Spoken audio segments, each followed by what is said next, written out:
Well, we've made it. On this week's episode of the Flop Factor, it is the first annual Flop Awards. The guys will have their winners of 9 very important awards that have plenty of meaning behind them. We're going to be giving out stuff like the Tank Commander of the Year today, so don't go anywhere. The Flop Factor starts now.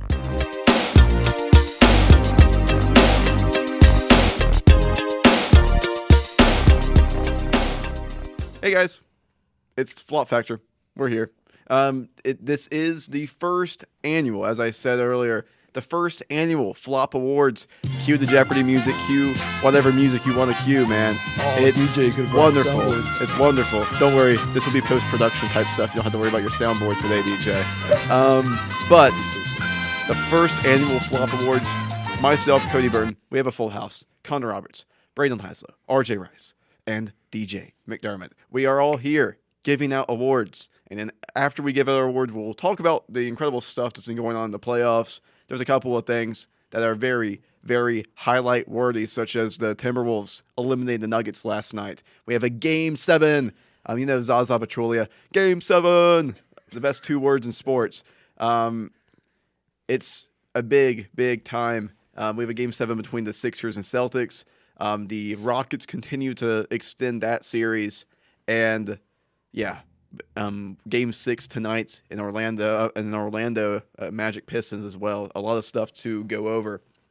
But let's get started. For the first award, we have a very special one. We love surprises here at Flop Factor. We picked our Flop Factor Team of the Year as a surprise team. That was the Atlanta Hawks. Unfortunately, long live Atlanta. The bird is flying away. Potentially could get the number 1 overall pick. Let's see. Oh, my God. But did you guys see inside the NBA where Shaq had his little hawk figurine? He basically built a coffin for it. Yeah. What a time to be alive. Sad day. Yeah, but terrible. Surprise player of the year, not team, player.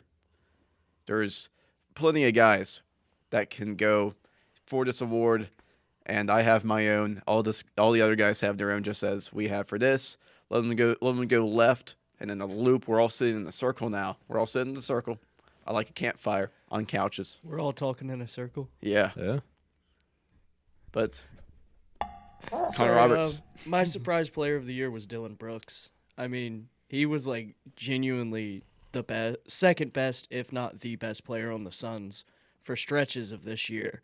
He averaged a career high in points. It was up to 20.2 points. Only 4 rebounds a game, 2 assists.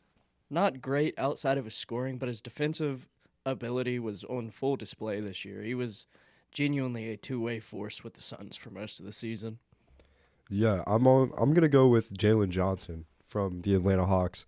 He only played 36 games last year, and then now this season he only missed 10 games, and he averaged 22.5, 10 rebounds, and 7 assists, both career highs in points, rebounds, and assists. So, I mean, Jalen Johnson's one of those players where you look at his trajectory since coming into the league in 2021, and he could very well average a triple-double at least at one point in his career. And I've been very impressed with the leap he took this year from an injury-ridden season last year, only playing 36 games, and now coming back and really carrying the load for the Atlanta Hawks. I know they didn't have the outcome they wanted in the playoffs, but he gives them a chance to win here in the future. Yeah, for my player, I picked a member from the Flop Factor second team, as we like to call the Portland Trail Blazers. I went Denny Advia, 2020 first-round pick. He was a top 10 pick by the Washington Wizards, had a career high in points this season for the Blazers. And, yes, they didn't really do too much or go too far, but Advia, his performance this year, in my opinion, was really good. I think if he can pull that off again, he can be an all-star. So, shout out. Well, I should say all-star again, but shout out. Honestly, I had 2 players, and so I'm going to really quick go through them. But first of all, it's going to be a team that I'm going to mention later on too. Ryan Rollins on the Milwaukee Bucks. He basically came out of nowhere. He was a second-round pick number 44 in the 2022 draft, and he really just came out of nowhere. And, I mean, he averaged 17 points, almost 5 rebounds, and almost 6 assists on the game. But there's nothing really good for the Bucks this season. Ryan Rollins was really only the only good thing to come out of that. And another player I have on another bad team was Keontae George. I feel like Keontae George was a big bright spot on the Utah Jazz, averaging 24 points per game, almost 4 rebounds, and about 6 assists. Per game on 45% shooting. I thought Keontae George did pretty well this season, and those are just two players on bad teams that I think had a phenomenal year. Yeah, and for me, I'm going with Denise Jenkins on the Detroit Pistons. I mean, second-year player, did not play much at all last season. Only 7 games on a 2-way contract. Has really stepped up throughout the entire season. The playoffs have not been what he was expecting. Has only scored 6, 4, 5, 3, and 6 in the 5 playoff games so far. But in the regular season, he was huge for this Pistons team, keeping them afloat whenever Cade went down. And he had some great performances throughout the season to go with it. And moving on, after that, we have, this could be for a player, could be a team and a player, circled around a single player. Who knows? This is the What Could Have Been award. An award given to, maybe it's injuries, maybe it's just too much hype, maybe just they didn't gel right at the right time, but a team that you feel could have been special if things went right for them this season. We're going left to right again, starting with Connor. I'm going with the Suns if Dillon Brooks didn't get hurt. That injury he didn't come back the same level of player that he was in the first half of the season. He kind of fell off the face of planet Earth a little bit, and the Suns bottomed out when Brooks was off the court.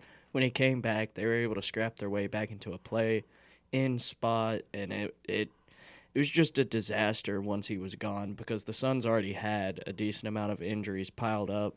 Adding your second-best player on top of it, season kind of crumbled, and they ended up getting a really tough draw in the playoffs. Yeah, I'm going to go with the whole Pacers team. I just think, it's obvious, but, I had to say it because this team could have very well competed for a spot back into the NBA Finals. Sorry to bring that up, Connor, but Okay. I mean, you just look at the injuries. Obviously, you got Halliburton last year, Furphy, Zubac, Siakam, Nembhard, and now Nesmith. It's just really, really devastating for a team that was 1 win away from an NBA championship just a season ago. I'm going to give 2. One, just a really quick, funny one. Chris Paul's retirement tour. What could have been if the Clippers actually treated him right. But for my actual award, I'm going to go the Orlando Magic. And for me, it's more if they didn't make the jump.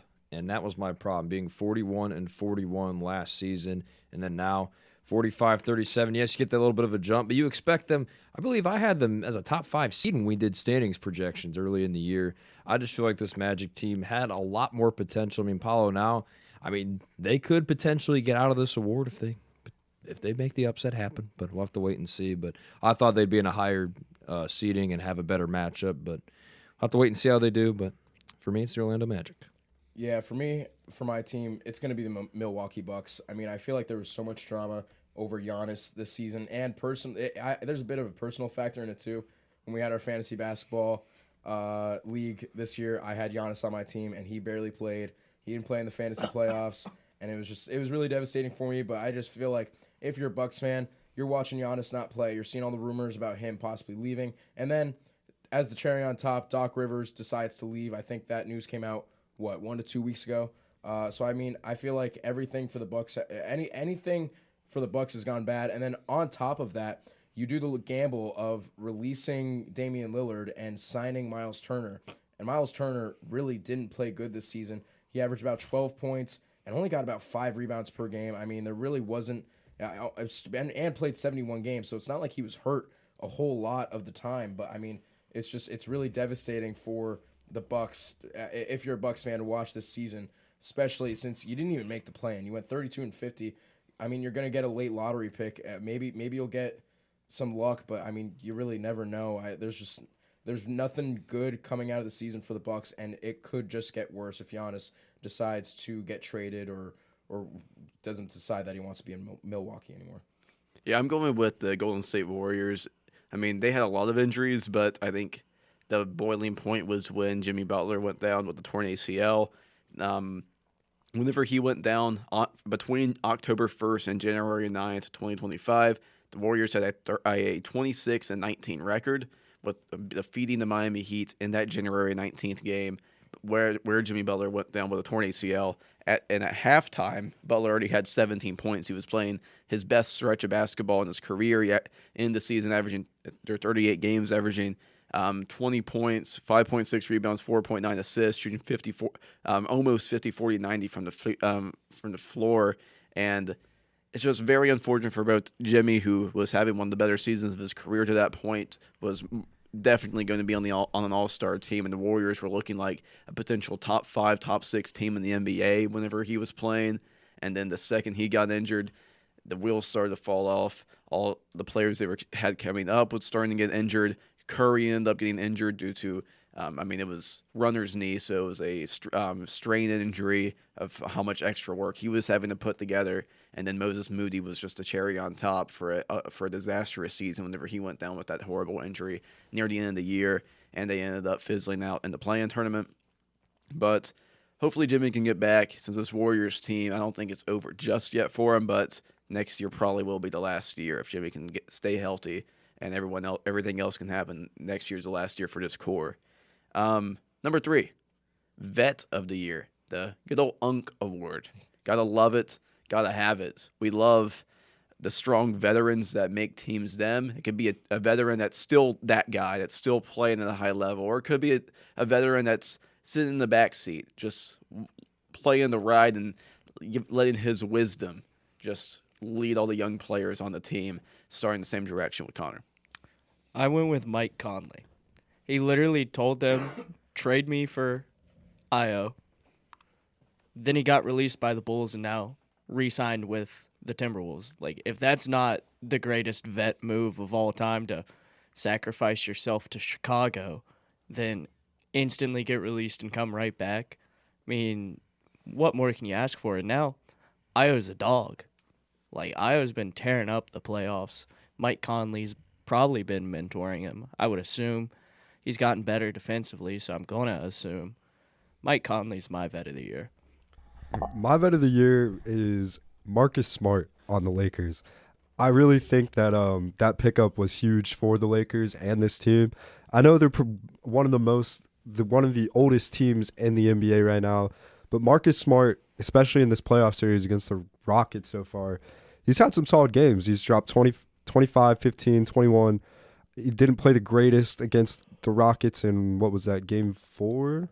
Yeah, Game 4 and then Game 5 as well. But in those first 3 games, it was really impressive to see what he was able to do out there with LeBron. I just think having a guy like that who's so defensive-minded first, kind of like Dylan Brooks, he's just way slower and older now. But I think just having that mentality on a team like the Lakers, especially now with some of their best players out, it's just so crucial to have a guy like Marcus Smart, especially if you're trying to make a run in a playoff. Yeah, for my pick, I picked DJ's own De'Aaron Fox for my award. He averaged 18, 4, and 6 this season. And I think he had a really great Game 4 against the Blazers in Portland, having 28 points on 64% shooting. I think that's really good. But really for the Spurs, having a veteran who's been there, putting up really great numbers for the younger Spurs team that I think overall is really well-rounded. I think it really helps a team be a championship contender.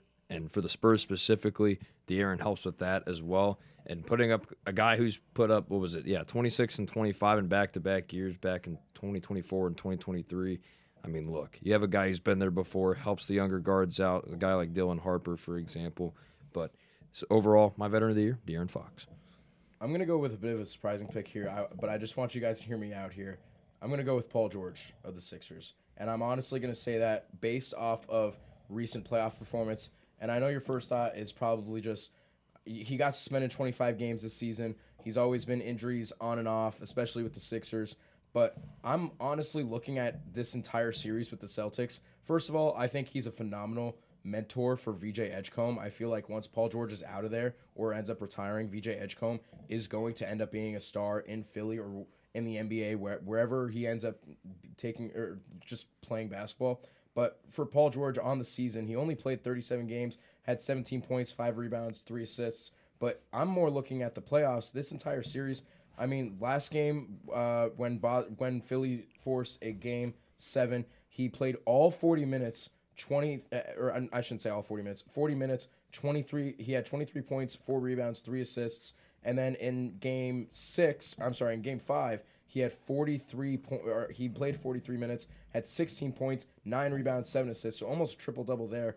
I mean, my biggest thing is he's playing his role where he's been so consistent. He scored 17, 19, 18, 16, 16, 23. He's played his role as the third star on the team, kind of sharing time with VJ Edgecombe, and he's just been so consistent this entire series. And I just feel like, I mean, he's 36 years old at this point. He should be that veteran on the Sixers, and I feel like that's what they've expected for him from the past 2 years, and he just hasn't lived up to it, and he's finally coming to light as that veteran and that third option behind Tyrese Maxey and Joel Embiid if healthy. Yeah, I'm going with Kenrick Williams, who, in my opinion, is the absolute definition of a true veteran. Doesn't matter if he plays, doesn't matter if he comes off the bench. It's been this way ever since he got on the team in Oklahoma City. He's just always been happy. He's always been the guy that is the enforcer. He's always the guy that helps the young guys keep their head up whenever mistakes happen. And that's the main reason why he's stayed with the Thunder for 6 seasons now. This is 6 seasons with the team. And it's like he's only ever been a consistent starter maybe one of those years where he only started 10 games, but like 21-22. 2021, he started 13 out of 66. 21-22, he only played 49, started 0, was dealing with ankle injuries all year. And then he hasn't started in the game since the early stages of the season, whenever both Jalen Williams and Chet Holmgren and Isaiah Hartenstein were all done with injuries. And it doesn't matter if he plays, doesn't matter if he comes off the bench, doesn't matter if he starts. He's always going to be that guy, that veteran that can let the players just learn and play off of him. And that's the main reason why he's been such a key role with the Oklahoma City Thunder during this time of this core. For the next award, Tank Commander of the Year. One of my favorite terms in sports. A guy that maybe he's been on the team all year, but started to shine at the late stages of the season on a lottery-level team, or maybe it's a guy they signed late in the season, maybe on a 2-way, maybe on a 10-day, maybe on a extended 10-day stay of a couple of stints, but has really surprised you a lot when they were playing, or maybe they helped the Tank a little bit, depending on where you want to go with this. Jay Huff played in all 82 games this year for the Indiana Pacers. The only player who didn't get injured this year on the Pacers, averaged 10 points, shot 30% from 3. He doesn't want people to know that he has a bag. If you watch him, he can put the ball on the floor. He can dunk on anybody. But this guy just kept it all in the tank so teams don't game plan for him next year when the Pacers are back. This guy is white Miles Turner. I got to go with one of my favorite players in the NBA, Ty Jerome. Only played 15 games all season. And in those 50 games, he was averaging 19 points, 5 assists, 2 rebounds, and he was shooting 42 from 3. So pretty efficient stuff from Ty Jerome. I'd love to see him get some more run on this Grizzlies team, but unfortunately, I don't think he's got a spot on this Grizzlies team, especially with how congested their guard play is right now. But I don't know. The Grizzlies aren't good. They weren't good this season, and Ty Jerome kind of just took advantage of that in those 15 games and really proved himself, picked up where he left off last year. Speaking of a team that isn't good, the Wizards 1765. I chose their tank commander, Alex Sarr. He averaged 16, 7, and 3. I mean, yes, he only played 48 games, but guess what, guys? To be a tank commander, you have to be last in order to win the tank. Alex Sarr helped them win the tank, so he's my selection. Yeah, I'm actually going to go back to the Jazz. I already picked Keontae George for an award, but I'm going to go back to the Jazz. I'm going to say Ace Bailey. Towards the end of the season, I mean, obviously the Jazz ended with a really bad record. I'm trying to find it right now. I actually don't have it. 22-60, that's what it was. So not good at all, but I mean, there were a ton of Jazz players that I think could have been up for this award. I was talking to Cody before the episode. Kyle Filipowski could have been up for this award, but I'm going with Ace Bailey strictly for the fact that he was just a scorer. I mean, he was the number 5. He's a rookie. He was the number 5 overall pick in the draft, this past draft, which is seeming. I mean, it's looking like that top 5 is going to be really good for years to come, which I'm really excited about. But Ace Bailey, I mean, I feel like he started the season off on a bit of a slump. I mean, trying to get adjusted to NBA play style, but by the end of the season, in the month of March, not only did he play every game, but he averaged 19.6 points per game, topping out at 37 points on March 23rd, and then he averaged 17 points per game in the month of April. There was only a couple games that they played because they didn't make the play-in or the playoffs, but I still think it's very promising for a rookie of that caliber to come out and basically be close, either be your leading scorer or your second leading scorer for basically your last 2 months of the season, when that's the time where you want to see what players you're going to keep on this roster, what players are going to be really good for your upcoming season, especially for the Jazz, who are most likely going to have a top 5 pick in this upcoming draft. Yeah, I'm sticking in Utah. I'm sticking in Salt Lake City and going with Bez Bank, former Yale guard, 4-year guard at Yale. Played 15 games this season for the Jasmine, but those final 3 games, he was on fire. 26 points, 5 steals, 3 assists, and 3 rebounds against the Pelicans on April 7th. On April 10th, he had 27 points, 11 assists, 11 rebounds, a triple-double with 3 steals, efficient at that, 63% from the floor against in a 40-point win against the Memphis Grizzlies, and then to end off the season against the Lakers, had 14 points, 9 assists, 5 steals, and 4 rebounds. This guy was a multi-time Defensive Player of the Year in the Ivy League whenever he was at Yale. I loved him when he was at Yale, and I feel like he could be a real player in this Jazz team's future. He's a strong defender still. Maybe that jump shot still needs to come a little bit, but strong defender, elite defender, and a strong playmaker, and a good driver to the rim as well. He can make a role to himself, maybe even if not on the Jazz, on another team as well. I'm a big Bez Bang fan. But moving forward, the surprise team of the year, one of my favorite awards, because we guessed correctly on a lot of our surprise teams of the year whenever we were doing this at the beginning of the year. But at the end of the year, who surprised you the most? I went with the Hornets. They missed the playoffs, but they still won 44 games. They have players who were just absolute dogs for the culture. Khan, he did it for the culture, as B-Laz loves to say. LaMelo looked really good when he was on the court. Brandon Miller can shoot the 3 ball. That's about all he can do. He was supposed to be a little bit more than that, but, 20 points on 38% from 3 isn't anything to be upset about. The Hornets look like they could be a solid team for the future, and that's not something you've been able to say about the Hornets in a really long time. Yeah, I'm going to go with the Toronto Raptors making the playoffs after only winning 30 games last season. And you got guys like RJ Barrett, who's kind of taken that leap. You got Scotty Barnes, Colin Murray Boyles, and Brandon Ingram, of course. But I want to give a shout out to Jamal Shed, who's been giving RJ and I's Cavaliers really a good run for their money on both ends of the floor. He's having his Lou Dort series, man. He really is. He's 2020.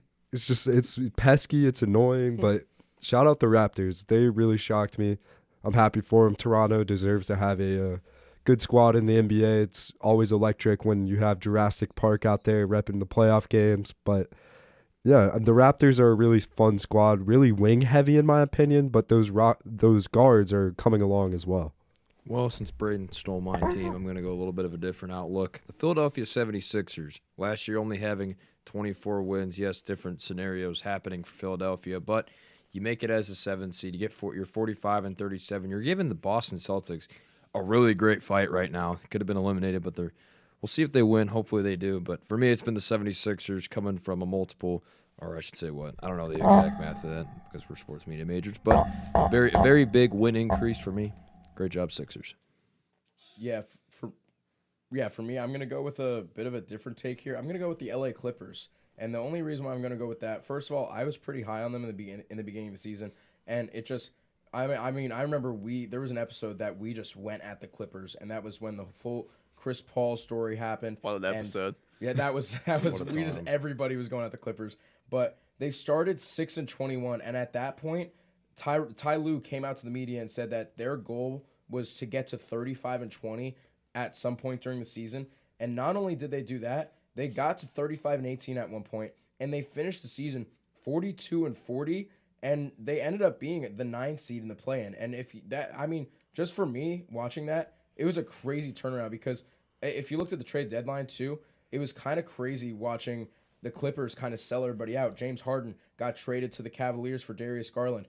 Ivica Zubac got traded to the Pacers for Benedict Mathurin. But honestly, I think it was a phenomenal trade.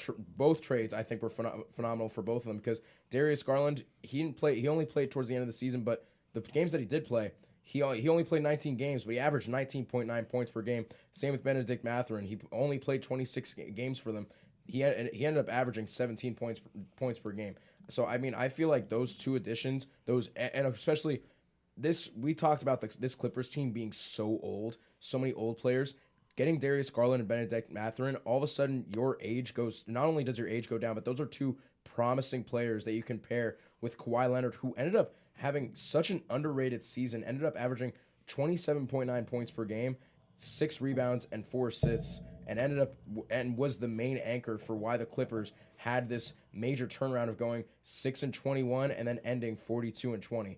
So 42-40. So I'm gonna go with the Clippers here, but I mean it was just a very up and down season for them. Unfortunately, they couldn't make it out of the play-in. But Kawhi Leonard, Spurs legend.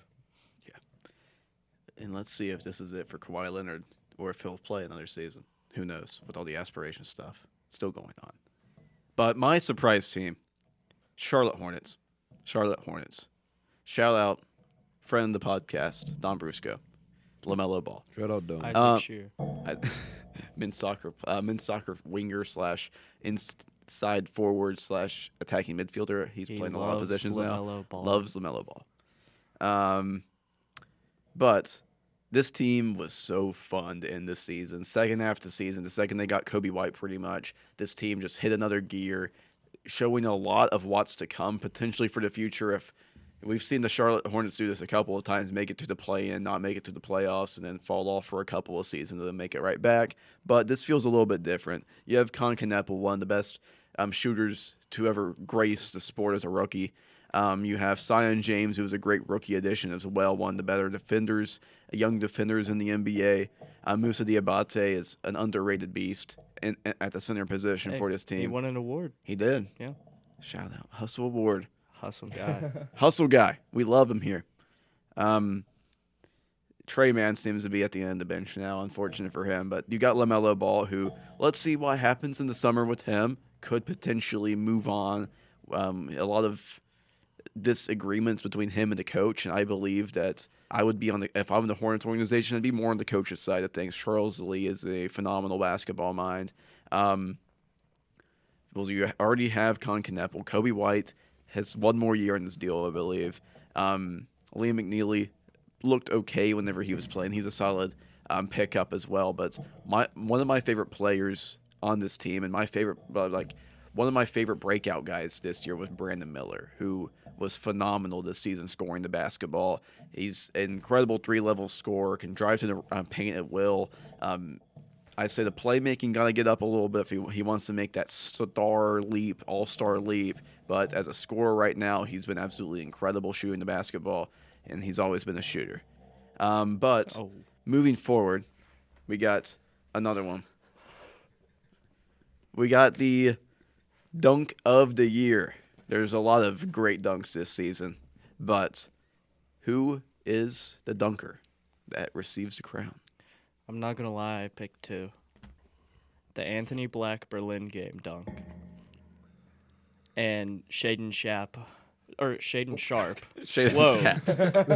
Sharp. This sounds like someone trying to say Shannon Sharp. They're like, has never seen it. It was Shannon Sharp. Shaden Sharp. I'm sorry, Cody. Over Russell Westbrook. Oh. We all. I forgot about that one. I mean. Oh, yeah. Where he's basically horizontal. Poor Russ, man. I can't. Russ. Yeah, that's the epitome of the King season. Russ finally got a taste of his own medicine. Yeah. That's all that was, and we never saw Russ contest dunk for the rest of the year after that. He was smart. But I couldn't decide between those two. The Anthony Black one, it's just like he's dunking over 4 guys. And then Shaden Sharp just destroyed Russell Westbrook. Like, I don't even know how he managed to finish. Yeah. I mean, unfortunate for Russ. Unfortunate for us that Yeah, Shaden finished. Be less. Yeah, I went with Brandon Ingram over Ryan Kalkbrenner. That was a nice little dunk from BI. Just crossed up defenders on the Hornets and then met Kalkbrenner at the rim and won that battle. Yeah, it was a nice finish on the dunk, and shout out Brandon Ingram, man. Sorry, I was trying to process. Anthony Black's Berlin dunk. That's what I chose as. I was. Yeah, as just a I'm showing crazy everybody here. finish over Yeah, four I mean, just guys. looking at this, 4 people. I mean, shout out the Orlando Magic and Anthony Black. Beautiful dunk over the Memphis Grizzlies, which, if anything, kind of is their season in a nutshell. I'm gonna go with what I think is poster of the year, definitely. It actually happened 3 days ago in the Magic and Pistons series, with 8:40 left in the fourth quarter.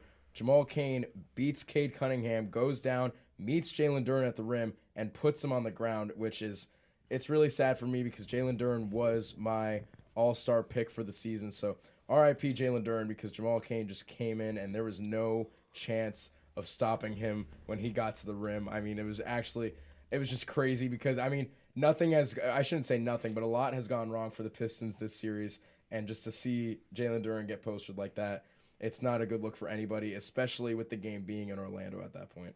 Yeah, and that's Angel Reese's new man, Who? Duren. Yeah. That's right. Yeah. Are you serious? I thought she was dating Wendell Carter.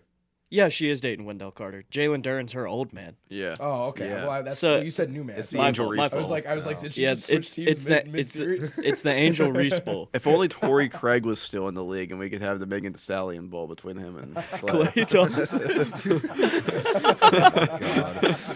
Well, I mean, they both have something in common. Both of them cheated on Megan Thee Stallion for some reason. I cannot wait to see Come on, Josh man. Giddey and That's Clay too easy. Thompson go head to head. Speaking of Josh Giddey, we got another one. DeAndre Hunter breaking his. We had this one on the air. Live reaction. DeAndre Hunter broke Giddey's ankles and then put Patrick Williams on the poster. You'll probably hear this soon for the play of the year segment. I say a couple of guys probably have that as their play of the year as well. But for me, dunk of the year, this is unbelievable and one of the memories of this podcast so far, just watching that one live. We'll see a lot more of that in the coming episode just because we're going to start. I'm going to announce this now. Next year, we are planning on expanding, #expand, to the video format as shrink well. the game. Hashtag let them know. Yeah. But play of the year, the next one, another fun award, the best play of the 25-26 NBA season. All right, so I felt like everybody was going to do like a buzzer beater or a dunk. I kind of switched it up. I went with just like a play that low-key meant nothing, but it just looked really cool. Derrick Jones Jr. pokes the ball loose against the Timberwolves. The ball's getting ready to go out of bounds. He saves it by throwing a behind-the-back bounce pass that falls perfectly into Garland's shot path. So Garland just catches it, shoots, drills the three. Like, it was an insane athletic feat by Jones. Like, I don't know how he managed to do it. It was just perfect. Like, I'm watching it right now. B-Laz is watching it with me. Just insane athleticism on display. Yeah. Yeah. Wasn't mesmerized. Oh yeah, that's Just out of nowhere. Sensational. Just a nothing burger first quarter play. I also have a kind of meaningless play, but it involves the same guy on both ends of the court. Steven Adams versus Utah. He gets a block, gets his rebound, kicks it out to KD. KD dumps it down low to him when he's rim running, and he spins 3 times and then dunks over 2 people. So that was kind of a fun play for Steven Adams on both sides. Sounds beautiful. I have an honorable mention. It's Jonathan Kuminga's full court shot against the Mavs because that's not what he wanted to do at all, and it still went in. So it looked cool. Shout out. But play of the year, as Cody mentioned, DeAndre Hunter basically just ending Josh Giddey's life with the ankle breaker. I'm telling you what, I'm just watching it now. The whole bench going nuts in the classic edition uniforms. You can't ask for much better. But yeah, Garland's still on the team there. Wow, look at that. But that's my play of the year. I tell you what, got to break somebody's ankles that bad they're limping afterwards. You know you did something right. Yeah, the resident Cavaliers fans are gonna hate me for my play, but it just the full sequence was absolutely crazy. This was when This was in the beginning of the season. Lonzo Ball is inbounding the ball with. Actually, let me say, the Miami Heat are winning 138 to 135 in overtime with 6.5 seconds left. The Cavaliers need a three-pointer. Lonzo Ball is inbounding the ball. They get it to Sam Merrill, who shoots a corner three-pointer shot. No good. And, DeAndre Hunter gets the rebound, passes out to Donovan Mitchell. He goes fadeaway three-pointer in the corner. Bang. Ties it up 138 to 138 with .4 on the clock in OT. You think the Miami Heat have no chance to win it. Miami Heat are inbounding the ball. I'm pretty sure it's Nikola Jovic. Is that Nikola Jovic? He's inbounding the ball. It looks like nothing's there. All of a sudden, Andrew Wiggins cuts to the paint. Alley-oop, buzzer beater in overtime in Miami over the Cavaliers. Just that entire sequence. I don't know if you want to call it a play. I know Brayden looks pretty mad at me right now, but that entire sequence, I remember seeing that on Instagram, and that when that happened earlier in the season, it was just an insane sequence, an insane play, phenomenal. The only good thing to come out of the Heat season. Yeah, I'm going with the 76ers sequence of a putback, a layup to take the lead with 1 second left for the Sixers, followed by a full court pass by the Warriors to DeAnthony Melton, who looked like he had a game-winning layup opportunity. But here comes Tyrese Maxey chasing them down and swatted the absolute crap out of the ball off the backboard and ended up winning the game at the buzzer there. It was an absolute incredible sequence and just one of the top moments of the season, in my opinion. Is the play of the year. Moving forward, at the other side of it, the worst play of the year. All right, so mine's not like a bad play from a basketball perspective, but it's like one of the biggest storylines of the year that was just so stupid. Jaylen Brown rubbing his hair on OG Anunoby. That's my worst play of the year because it's like, dude, why are we doing that before an NBA game and then going against the Knicks, who are wearing white jerseys, and your hair rubs off Man, on them? you need that shine. Yeah, like if you're gonna use fake hair, go the Carlos Boozer route, where it's just like glue on top of your head and it looks awful. They were like, Jaylen Brown would get clowned like in the season too. People would be like rubbing on his head to see if it was real. Yeah, well, remember he did it against the Wizards too, and he ran to his bench and he was like, "Oh my god!" Yeah. But like that's my worst play of the year because it's like, Jaylen, just do better. And then he went on a stream and asked LeBron where to get hair plugs from, and started calling Turkish doctors for hair transplants. Yeah, that's also my worst play of the year. I'm not gonna lie. It's not a good look. It's not a good look. Bias aside, though, I think Jaylen Brown's one of the best players in the league. Just can't be doing all that, you know? Just cannot be doing all that. Yeah. One of the best players, one of the worst hairlines. DJ, you can see what's on my screen right now. It's Spurs Clippers, 113-112. There's 16 seconds left. Batum has the ball out of bounds, or he's inbounding the ball. And he gives it to Brook Lopez, right? So they're trying to set this up with like 15 seconds left. Lopez then decides, before Batum gets back in bounds, to pass him the ball in 2 seconds. I'm going to play this. I remember. I'm going to play this for the rest of the crowd. You know what they say about Batum in the fourth quarter? Why he in? Why he in? Why he in? But at the same time, though, if you're Brook Lopez, why are you passing that back in? At least look the other direction. Lopez can't. I believe, was it Mathurin in the other direction? I think it's like it was. 35-year-old Clippers Brook Lopez, and he's on the perimeter like he's about to shoot a three-pointer when they're down one. Yeah, Like like he actually just got stressed out. yeah, that's my worst play of the year. That's actually terrible. You're welcome, DJ. Yeah, I remember. I actually watched. Love that logo though. You guys going on there with was the the classics. Fiesta, yeah, Yes, the I love the Fiesta. Fiesta. Cool. Yeah, no, that was one of the best things we had all season. But I mean, I showed you the play before, RJ. It was let me set this. It was Knicks Magic. Magic turned the ball over to the Knicks All of a sudden, Mikal Bridges is going up the court, passes to OG Anunoby. He gets fouled/rejected. All of a sudden, the ball barely stays in bounds, and Desmond Bane easily gets the ball. And instead of driving down the court the other way, he decides to do a full throttle, throws the ball directly at OG Anunoby, who is laying on the ground out of bounds. And it ended up starting like a bit of a scuffle because OG is like, why did you just actually chuck that ball at me? Like, Desmond Bane could have easily, it's not like he was falling out of bounds or anything. He literally just got the rebound, stood right near the out of bounds line. Not just a little like, oh, let's pass the ball to OG Anunoby on the ground out of bounds. Literally just hooked it at him, full throttle, as he's 2 feet away from him on the ground.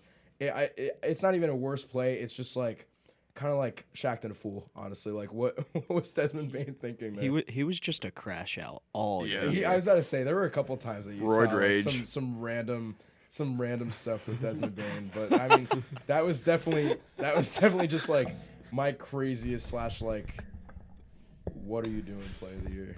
Roid rage, man. It gets the best of you, man. That's what happens when you're in Memphis for that long. Let's not be LeBron over here. But my worst play, funny enough, RJ, it also involves Nick Batum and the Los Angeles okay. Clippers. Was it in the fourth quarter? Yes, with 8.7 seconds left in the game, and a 3-point game. Aaron Holiday hits a free throw to make it a 3-point game. Rockets on top. The Clippers insist on having Nick Batum bring the ball out of bounds, but to his dismay, when he gets and grabs the ball, he looks around. No one's coming to the ball. James Harden's walking away as he's being grabbed by Josh Okogie, and Kawhi Leonard is on the other side of the court. Every single other player in the court is also on the other side of the floor. So he just throws it away and chucks into a sea of red jerseys. And yeah, Dude. and then he just has a shot. Like I'll show this to y'all. Here you go. Like he just Ball's chucks. just about to say. No one's looking at him. James Harden's just walking away. He does that now. Like I don't know what they were expecting to happen. Oh my god, that's terrible. What are we doing? Poor Nick Batum, bro. So yeah, I don't know why he be in, but sometimes it's not his fault. Why he be in? Let him know. But yeah, that was my worst play of the year. Moving forward, majority of the actual NBA awards have already been announced, but one hasn't. The most valuable player. Who is it? I mean, this year it really could only be Shea. Mm-hmm. The Thunder dealt with so many injuries this year. Shea was consistent through it all. He's going to score 30. You know that. It's Shea. I mean, the averages, I don't even care to bring him up because I know I'm going to let Cody glaze him. So, like, it's Shea. True. Yeah, it's SGA, no doubt. Enough said. Yeah, it's SGA, but I'll give an honorable mention to Cade Cunningham. I think he finally took that step. The Pistons are got to the 1 seed. Will they be first rounded? We'll find out. But Cade Cunningham this season was very impressed with his play. Look, when all the votes come out and it's all said and done, it's going to be SGA. But I know, in my heart, I know who my MVP is. And that is the 7'4" demon out of France, Victor Wembanyama.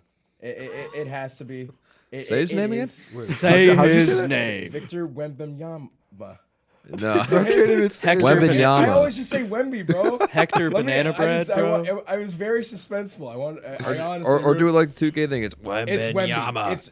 It's Wemby. Wembanyama! And honestly, Hector the Wet main Banana reason Bread. why I'm saying this is because after he got knocked out in Game 3 against the Trailblazers, it honestly seemed like the Spurs were lost. They ended up winning Game 4. They ended up winning Game 4 without him. And I'm sorry, I think it was no. It So was they Game weren't 5. lost. Well, no, they had a full game to recover. But I see your I just mean I see they your point. lost Wemby mid-game, and that's when they were kind of lost because Wemby was the center of their game plan. And I'm just, look, Cody can glaze SGA. I'm going to glaze Wemby. 25 points, 12 rebounds, and 3 blocks per game. He's already Defensive Player of the Year, and he is my MVP. Unanimous, too. SGA 2 MVP. Enough said. Okay, moving forward, we have Oh. He did. Okay. You could have glazed him. You could have Wow, glazed him. I C-Rob. respect I would never glaze Shea. Yeah. Says the guy. Never mind. No, I love Shea. Yeah. Okay. So NBA playoffs. We have a couple things to mention in the final bits of this episode after we have wrapped up the first annual Flop Awards. Hey. Where's the soundboard? We're doing some post-production stuff for this. We don't have to use DJ McDermott's soundboard. I just want y'all to know I would have used Alright. the air horn. MLG air horn, yep. Yeah, but one more round of applause. Yep. Great year of Flop Factor. We're still going to be going on over the online airwaves, but this is our last one of all of us in the room together. Brayden is graduating, Man. and Wow. had a great year. Unk. Had a great year. That's funny coming from you. Connor has already graduated. That's why he said that. But he's here. One by still. one. One by one. One by one. One by one, and then it's gonna be And then it's going to be me and RJ. C-Rob. Well, no, And- C-Rob, and you'll still It's be gonna here, be- right? Yeah, I'm a it's- grad It's gonna end student. up Yes, being you'll still like be last week when me and Cody just did an episode by ourselves. It's just gonna Well, be- welcome to my it's just gonna world. be It was me and Cody talking. for like 2 weeks ago too. Yeah, no, Actually, no, we did 2 in a row. Yeah, we did 2 in a row. Yeah, That's what I was Yeah. doing. I was about to I say. low-key forgot to show up on those days. Bro, what are That we was- doing? Yeah, I was sick and Yeah. I was working baseball. But don't worry. B-Laz will still show up anytime he feels like via online if he ever wants to. From the Absolutely. classroom. You have the invite. Yeah, invite's always open for any alums of the Flop Factor podcast. That's crazy, man. Unk, bro. I'm gonna cry. We gotta find a been real. replacement now. Who knows who that'll be? The Who B-Laz knows? farewell tour. Yeah. Graduating in 2 weeks. by Better than Chris Paul's. Shout Yeah, out. at least y'all kept me around for it. Yeah. Yeah, we didn't cut him. Nope. Probably didn't cuss him out at practice, and then probably cut him that same day. He's going to be Ty Lue and come back. Oh my god. But okay, we're going to talk about first Nuggets Timberwolves. The Timberwolves go in without Ant, without Dante, destroy the Nuggets, And without AO. and without AO as well. Yeah, Terrence Shannon Jr. Man, wow. I mean, he's a different player in the playoffs. Like it's like kind of funny how the past 2 years he's averaged 6 points per game during the regular season. Then here comes the playoffs and he's dropping 27 points per game on some of the best teams in the NBA, and just knocked out the Nuggets just like that.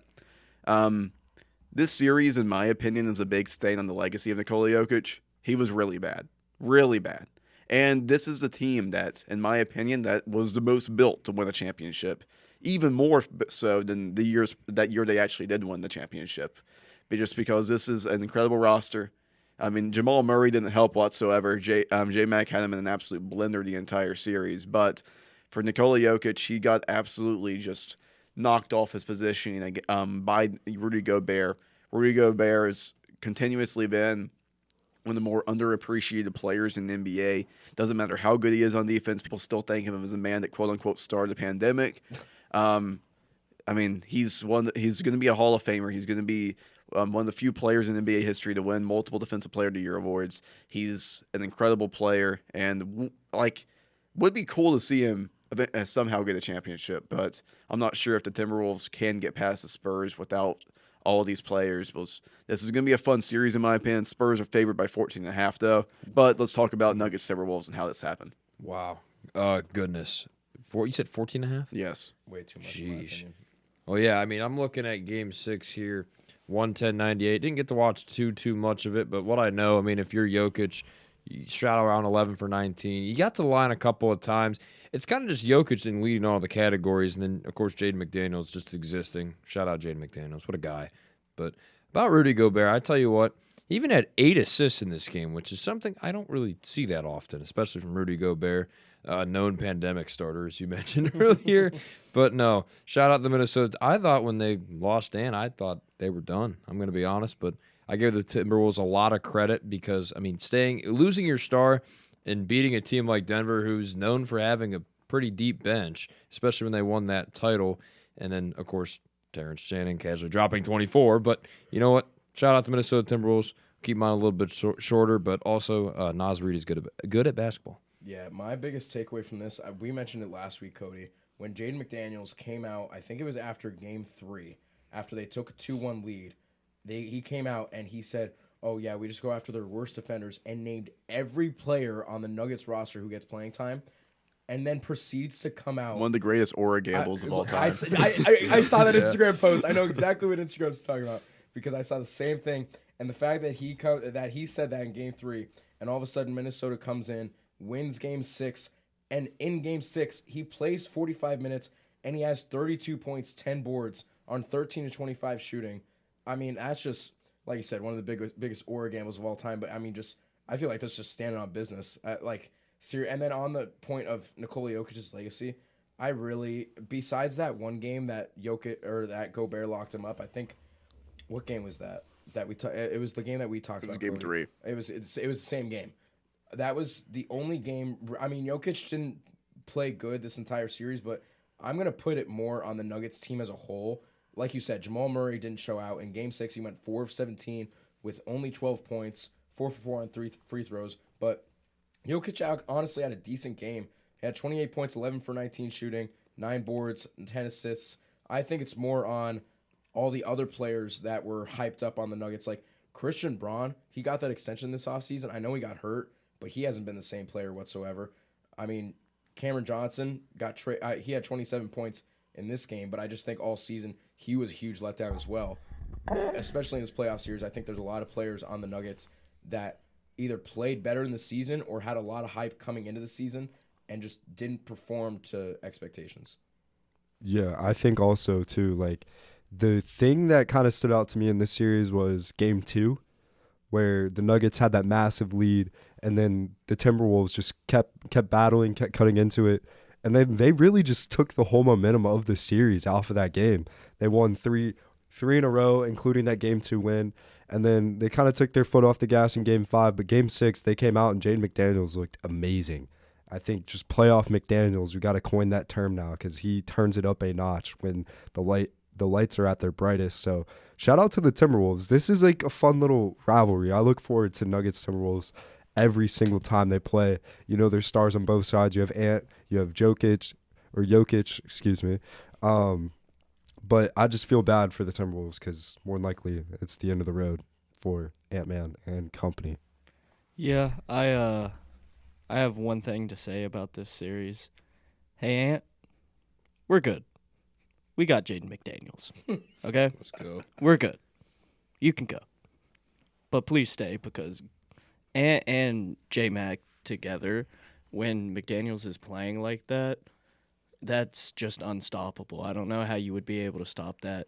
Seeing McDaniels actually put the ball on the floor and go at guys, which was like the one gripe on his offensive game for years, seeing that in this series was just everything Timberwolves fans have been clamoring for because he's had the ability to do it for years. He just refused to. Give him some more offensive opportunities, and this Timberwolves team is nasty. Yeah, and this is just such a fun series and so fun to watch. I mean, Terrence Shannon Jr. always, like, he was DMP'd in the first 2 games of the series, and then boom, the second they need him to 15 points, 24 points in back-to-back, and then J-Mac, just incredible. I mean, I've always been a big J-Mac fan. It's just I've always wanted that. Like, I was expecting that leap to happen this year. Didn't necessarily happen. I mean, he only averaged 15 a game, but could be happening in this playoffs. Just give him enough anger, give him enough rage. J-Mac can do whatever. Oh, no, dude. But going forward, Graduated, by the way. we got a great Game 7. Best 2 words in sports. Celtics 76ers 3-3 after the Sixers stormed 106-93.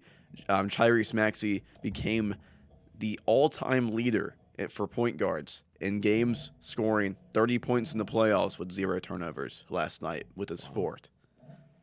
He is technically a point guard. Make that with what you will. Even though he doesn't play much like a point guard, doesn't really pass as much as a normal point guard. That's why it's easier for him not to have turnovers, but still very important. Embiid, not the most efficient day in the world, but 19, 10, and 8 for him. Paul George, 23.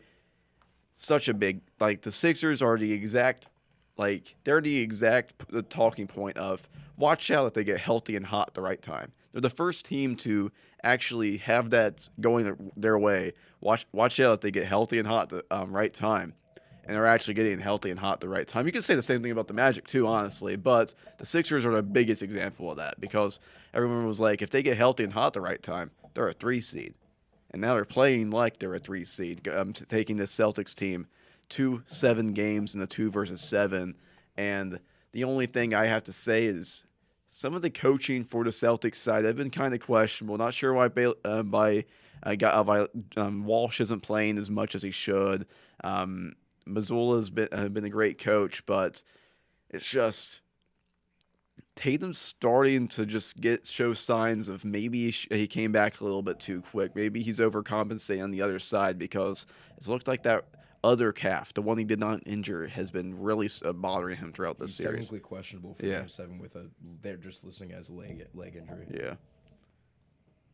Yeah, but that's not good for the Boston Celtics. But for Philadelphia, it's kind of what I looked at for when I was looking at teams, or I think it was Team of the Year when we were doing our flop awards. This Philadelphia team last year obviously was banged up. A lot of things weren't going their way. But now that they're starting to get hot, as Cody mentioned, at the right time, and you're getting this Boston team to a very tough place where they haven't been too many times before in Game 7s like this. But I think for the 76ers, I mean, DJ, I think he was your vet of the year. Paul George dropping 23. Good performances from your guys like that. You have VJ Edgecombe. He didn't have the greatest night in the world. I feel like he can play better in this upcoming Game 7. But even Joel Embiid, the fact that you can still get at least something out of him and he's playing in some capacity at this rate for Philadelphia is a win, considering his injuries and what he's had to battle through with the appendix. But I'll tell you what, shout out Kyle Lowry getting that 1 minute on the bench, though. Shout out. Yeah, no, I mean, I think the most shocking thing is that when we picked this series, we all said either Celtics in 4, Celtics in 5, saying Philly might capture a game or the Celtics just 4-0 them and get to the Knicks series, because we all said that the Celtics-Knicks series is what we would all be looking at. The fact that, I mean, I was shocked when the Sixers stole that first game in Boston. Yeah, it was that. Yeah, they stole that first game in Boston. Their second game in Boston, Game 2. When they stole that game and VJ Edgecombe had 30 and 10, I was shocked at that point. And then when the Celtics won Games 3 and 4, I was kind of just like, okay, it's the end of the series. Sixers are about to go home. Like, this is the end. And then all of a sudden, Sixers steal Game 5 in Boston. All of a sudden, it's going back to Philly, and they looked like a phenomenal team last night. They looked like so much of a better team than what you would ever expect, like coming into this series. And now you're going to a Game 7. Luckily, it's in Boston, but the fact that the Sixers have 2 of their 3 wins in Boston, that is not a good look for the Celtics whatsoever. You just need to hope and pray that this Boston crowd shows up tonight, and that, like you said, Cody, the coaching decisions need to be there, especially now because the games that they've won have been blowouts, and the games that they've lost there's only been one close game this series, and it was Game 3 when the Celtics won by 8 points, and even then, that's not even that much. Every game has been a blowout for either team, and I feel like Game 7 is going to try to change that narrative, especially with it being in Boston. The Celtics hopefully are going to lock in and try to put up some sort of roadblock against these, honestly, red-hot Sixers for these past 2 games. Yeah, this series has been really fun. If you would have told me that the Sixers would have came back to force a Game 7 after being down 3-1 to this Boston team, I would have called you insane, honestly. I think the Celtics team, they have all the makings of an Eastern Conference champion. They really do. But this series is it's made me have my doubts about this Celtics team, and I really don't know what's going to happen in Game 7. Is Jason Tatum going to show up and play somewhat healthy, or is Jason Tatum going to show up that we've seen these past 3 games? Is it not that good? Like, I don't understand what the point of rushing him back was when you knew for a fact you'd be in the playoffs. I just don't understand that. Yeah, I agree with your point too, Cody, that these rotations for the Celtics have been really, really weird, especially when you're battling teammates like Tyrese and Joel Embiid. It's very hard to catch up to guys that play that way when you're already behind, and we've seen that in Game 5 and 6 now. So if the Celtics really want this series, which obviously they do, you're going to have to start hot. This offense has been really, really bad these past 2 games. Yeah, I mean, I think this is just. I think the Sixers are more equipped to advance deeper into the playoffs than the Celtics are right now if Tatum isn't healthy. Because with the Sixers, you look at that roster and it's like you have 4 guys who any one of them on any certain night can go out and get you 35 to 40 points. I'm including Paul George in that because, my God, Paul George this season has looked incredible, stepping into a role where he doesn't have to be the main focus, but he still has the ability to. Joel kind of took a step back for Maxey this season so he could have more of the spotlight. And VJ, you just never know what you're going to see out of him. He could go for 30 and he could go for 5, but he's also really young. This Sixers team, you just need one guy to show up big and everybody else to just be on the court and put up 15. And you've got really good potential when they're all healthy. The Celtics, I feel like they always find a way in situations like this, and Philly always finds a way to lose in situations like this. I really want to know what is going on in Joe Mazzulla's mind in this series because it feels he's never coached like this before. Like usually he has reasons that are easily explainable for what he's doing, but these rotations just don't make sense. Yeah, and I was going to say something about Knicks Hawks, but Knicks in 6, it was a blowout, 50 points, not much to talk about. Boo. Shout out. I guess that's my finals team still. Boo. I have Knicks Thunder finals.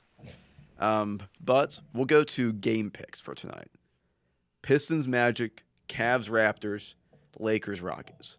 Magic lead the series 3-2. It's in Orlando. Let's see what the Orlando Magic.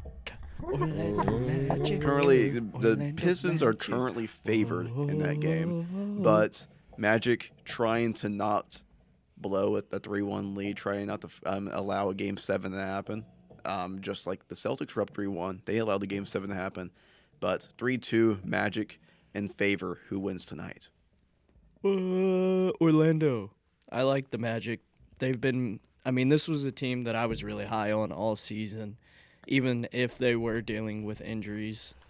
When everybody's on the court for the Magic, it is hard to score the basketball on this Magic defense. And the Magic, they don't really need to score to win games. They've proven that in this series already.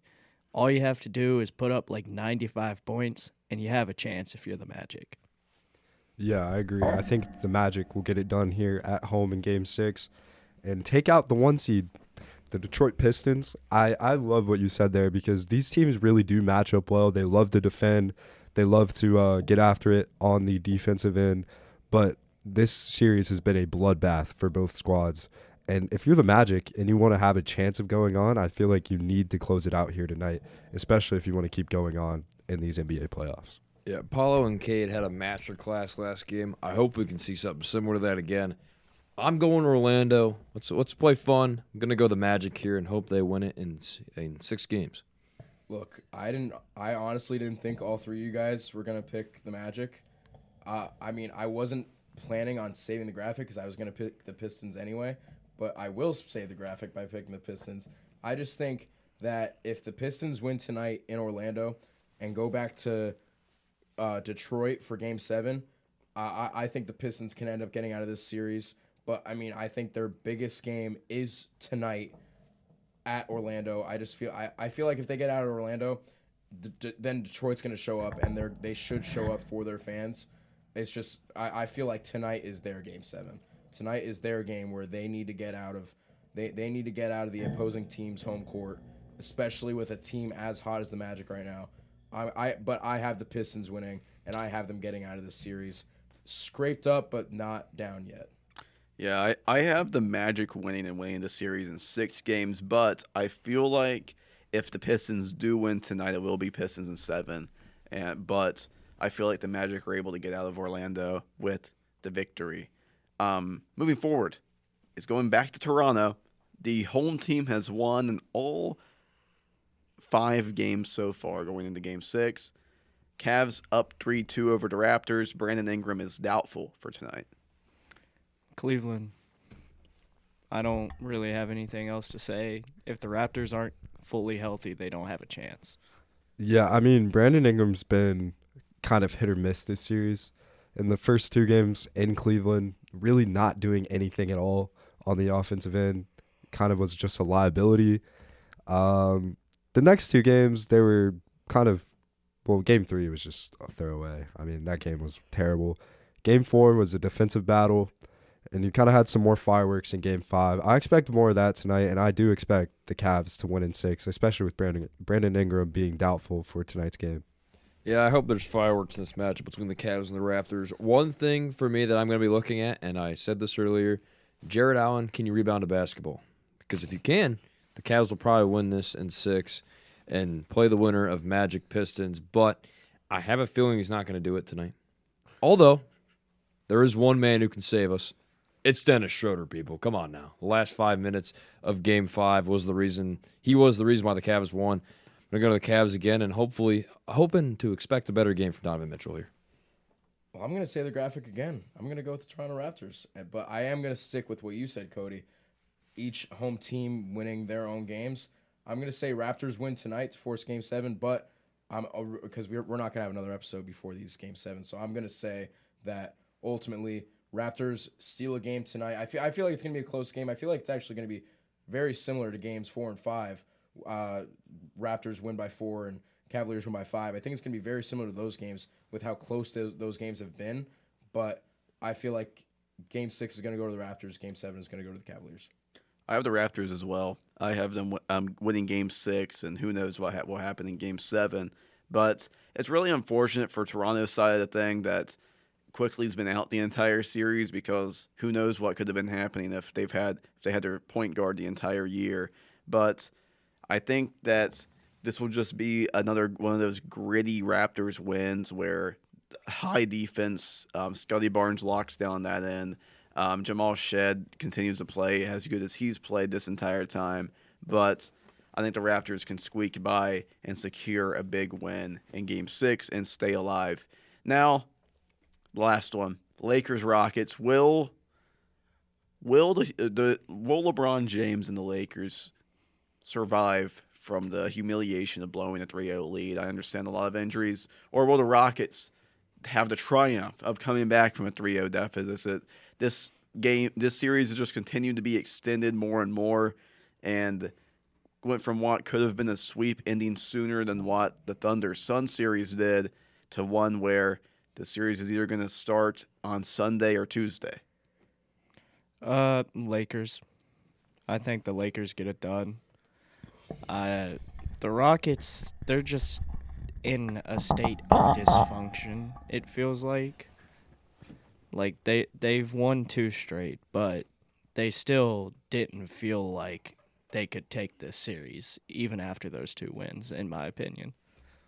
I mean, no Kevin Durant for Game 6 tonight. I mean, Jabari Smith's also, right.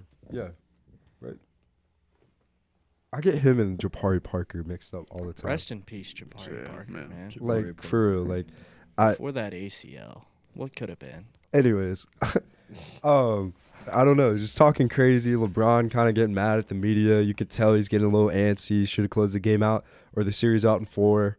But Game 6 on the road in Houston, you have a chance to really end it, and your season's probably going to be over anyway because you play the OKC Thunder. But for LeBron, you can't blow a 3-0 lead, man. Like, that's going to be a massive stain on his legacy if they do win these next 2 games. But I got Lakers. I'll take the Lakers here. I will say this, though. That interaction with LeBron at the free throw line with Sengun was so funny. He's like, anybody but you, man. Anybody but you. But I think the Lakers will get this done. Having Austin Reeves back helps the Lakers in that front. He's been really good this season. I trust they'll get it done. I got the Lakers, and I'm going to take a wild guess that DJ's going to ruin the bracket once again. This is because these were all my initial picks. I wanted to have fun. I wanted to have fun and say that each game that's happening tonight, a team has a 3-2 lead. I originally was going to go, I want to see some Game 7s. So I wanted every team to force a Game 7. Go to So Celtics you know- Sixers then. Huh? If you want your Game 7, go to Celtics What would you Sixers. rather, 1 Game 7 or 4 Game 7s? Well, 4, but I I don't want want 4 one with Game my 7s. team in it. Rockets Thank you. over the Lakers. I'm going to say the graphic for the third time. I'm going to say the Rockets win. I thought the Lakers were going to close out last game. Watching Austin Reeves come back from that injury, and he really didn't play well whatsoever. I'm thinking, I mean, obviously, if his performance can go up tonight, I can see the Lakers winning. But this game is in Houston. I feel like the Houston Rockets do take this one and force a Game 7. But, I mean, honestly, I feel like Austin Reeves, no matter what, is the X factor. He was last game. It didn't pan out. He is this game. I guess we'll see what happens, but I have the Rockets winning. I have the Lakers stopping the nonsense and finally securing this series win that should have been ended at least 1 to 2 games ago. But I have the Lakers moving on to the next round. That will do it for this week's episode of The Flop Factor. Thanks, everyone, for listening to this very special episode where we gave out the first annual Flop Awards. And who knows what will happen in the NBA playoffs along the way as we're finally wrapping up the first round and what's started to be one of the most fun first rounds in quite some time. But for myself, Cody Burton, alongside me were RJ Rice, DJ McDermott, Brayden Laszlo, and Connor Roberts. This was this episode, the Flop Awards episode, The Flop Factor. If you ever want to catch more Flop Factor, every single episode is posted on every podcast platform, Apple Music or Apple Podcasts, Spotify, Amazon, and more. You can catch every single one of those on those websites as long as theflopfactor.transistor.fm. Thanks for listening all the way, and we'll see y'all next episode on The Flop Factor as it ends.